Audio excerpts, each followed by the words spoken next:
Hello बच्चों, चलिए प्रश्न को देखते हैं। यदि ए बी सी असमान हो तो सारणिक ए ए की घात दो, ए की घात तीन प्लस एक, बी बी की घात दो, बी की घात तीन प्लस एक, सी सी की घात दो, सी की घात तीन प्लस एक का मान शून्य होगा। यदि इसका मान शून्य कब होगा हमको बताना है। तो सबसे पहले हमने मुख्य अवधारणा लिखी।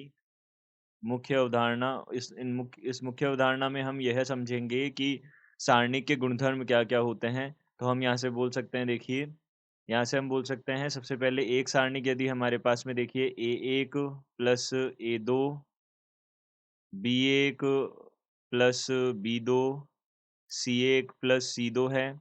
इसी प्रकार से यहाँ पे है एक्स वाई जेड और यहाँ से है ए बी सी। तो हम इसको किस प्रकार से लिख सकते हैं, देखिए इसको हम लिख सकते हैं ए एक एक्स ए, बी एक वाई बी और सी एक जेड और सी, और प्लस में हमारे पास में दूसरी सारणी आ जाएगी ए दो बी दो सी दो एक्स वाई जेड और ए बी सी।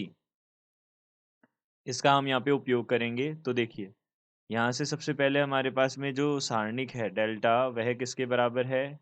अब देखिए हमको ये तीनों असमान दे रखे हैं, तो ए बी सी बराबर नहीं है, ये हमने बोल दिया। तो यहाँ से हमारे पास में क्या है, ए की घात दो, ए की घात तीन प्लस एक, बी बी की घात दो, बी की घात तीन प्लस एक, सी की घात दो, सी की घात तीन प्लस एक है।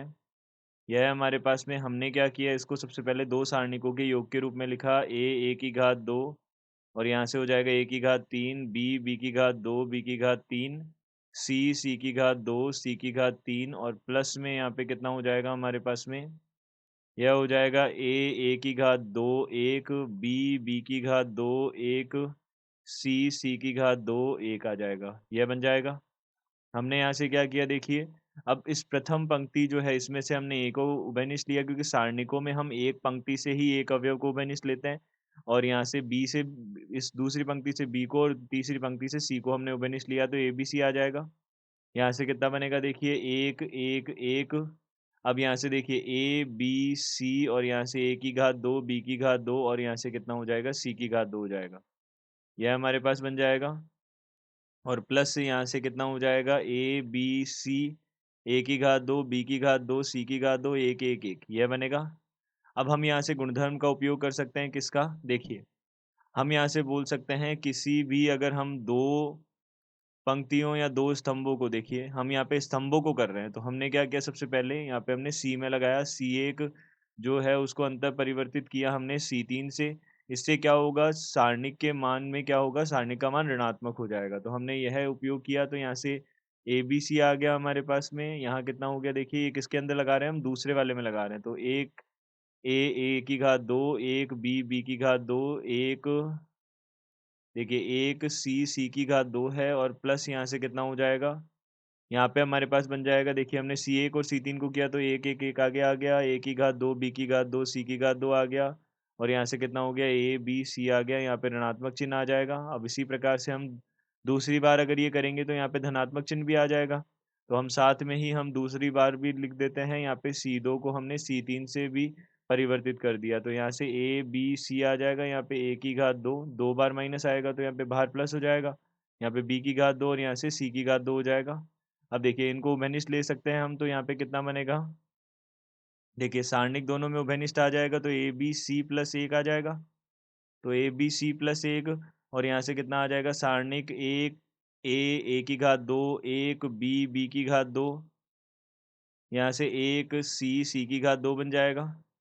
यह बन जाएगा हमारे पास में। अब देखिए यहाँ से हमने क्या किया, अब हमने क्या किया, यहाँ पे इसको आगे हल किया, तो यहाँ से एक ए की घात दो का जो मान है वह क्या होगा, एक ए की घात दो, एक बी की घात दो, एक सी की घात दो है, इसको हमने देखा। तो यहाँ से इसका मान कितना आ जाएगा, देखिए इसका मान ज्ञात करने के लिए हम संक्रियाओं का उपयोग करेंगे। तो देखिए आर एक आर दो जो है उसके स्थान पे हमने क्या किया, आर दो माइनस आर एक किया, आर तीन के स्थान पे भी हमने आर तीन माइनस आर एक किया।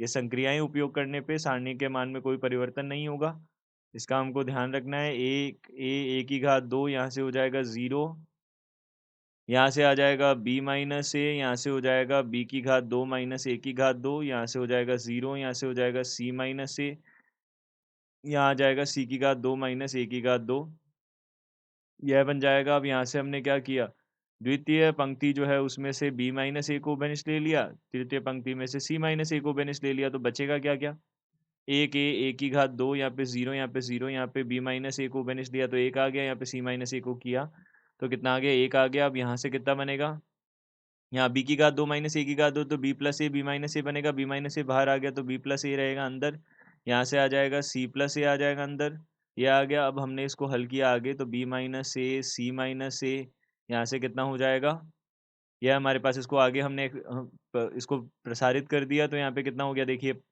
प्रथम स्तंभ के सापेक्ष हम इसको प्रसारित कर रहे हैं तो एक यहाँ से c प्लस ए का गुणा हो जाएगा एक के साथ, और b माइनस ए को उसमें से, b प्लस ए को उसमें से माइनस करना है, प्लस अब देखिए माइनस यहाँ पे 0 आएगा और प्लस 0 आएगा। अब देखिए यहाँ से हमारे पास बना b माइनस ए, सी माइनस ए, और यहाँ से कितना आ जाएगा, यहाँ से हमारे पास बन जाएगा a माइनस बी आ जाएगा, यह हमारे पास बन जाएगा।